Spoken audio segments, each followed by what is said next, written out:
So, making the back of the belt. In our last step, I had pinned this 3 darts so that I liked how it laid on the curve of the back of my butt. And I marked where I wanted the bottom part of the belt to be on one half.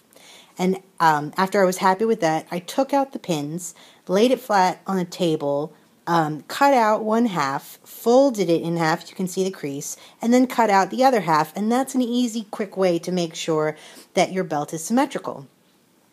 Then I covered it in fabric by, you lay it on top without the darts in the, these darts have been left out, and we already marked them in marker where they were going to be with a dot here and a line on either side of our triangles.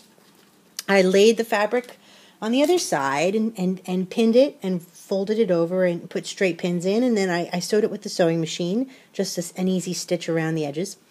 And then after I did that, I sewed a straight stitch down the center of the triangle of each dart. And what that does is it holds the outer fabric in place as you pinch it to sew your dart in place, and that makes it look like this, so that the outer fabric is grabbed hold of throughout the entire dart. Looks very nice.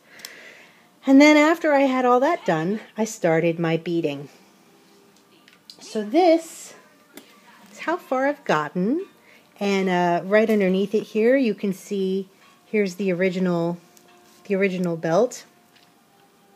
And I'm staying pretty true to the original design. I've got a circle here and an S shape here.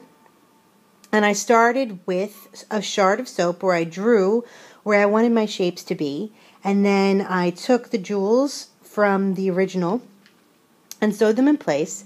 And I started from the inside moving out. So I sewed on my jewel, and then I did the silver line, and then a blue one, and another blue one, and a silver one, and did the same thing here. And then after I had my foreground attached, then I started attaching what in this case could be considered a background, which is this line of beading along the top of the belt because it goes behind it. And then after I did that, I put on my swags. And then after I put on the swags, then I'm going to put on fringe. And the reason I do this in that order is because fringe is the most likely to get caught in your strand of thread as you're beading other things. So go, put on as much of your in-place beading as possible, and then worry at the end about fringe. And I'll have more fringe going on throughout here, just like we had on the original belt, and more fringe hanging on the bottom edge. And you can see this is very similar to the design of the bra.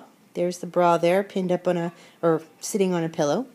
Now, instead of having this video filmed in my dining room where I lay things out and have been doing in all the other takes, in other videos, I wanted to show you what it actually looks like when I'm working on something. When I'm doing beading, I don't actually work in my dining room. I work in my living room, and here's my living room, and here's the table, and here's the couch, and here's my husband. For more information, visit Shoshana.com. Yeah. And here's Skyrim, and our Pride and Prejudice DVDs. And you want to, if you're going to do it, it has to be convenient and it has to fit into your life.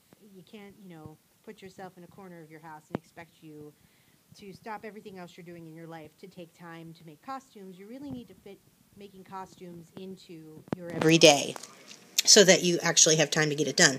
Now this here, I bought this. I got 3 of these. They came in a tackle box, like a big. It looks like a toolbox, and it came with 3 of these things, and I love it. It's great for storing my beads. I bought a bunch of new silver seed beads, and I had a bunch of silver sequins, but I'm reusing the blue sequins and blue beads from the original costume. I bought a bunch of the blue hex cut seed beads. I haven't had to open the bag yet, but as I take things off, I'm dumping them in here.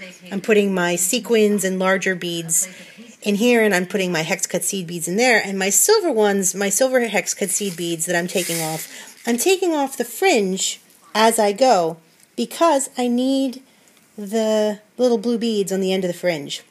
But I'm not reusing these because silver seed beads tarnish, and bugle beads, they tarnish over time, so they lose their brilliancy. You can see how these are less bright than the new ones, so I'm using new ones. And that's where we are. I think I'm going to do all the beading on the back of the belt, and then I'll do the front of the belt. And it's the same process. The only difference is you don't really have as many needs for darts in the front of the belt. All right.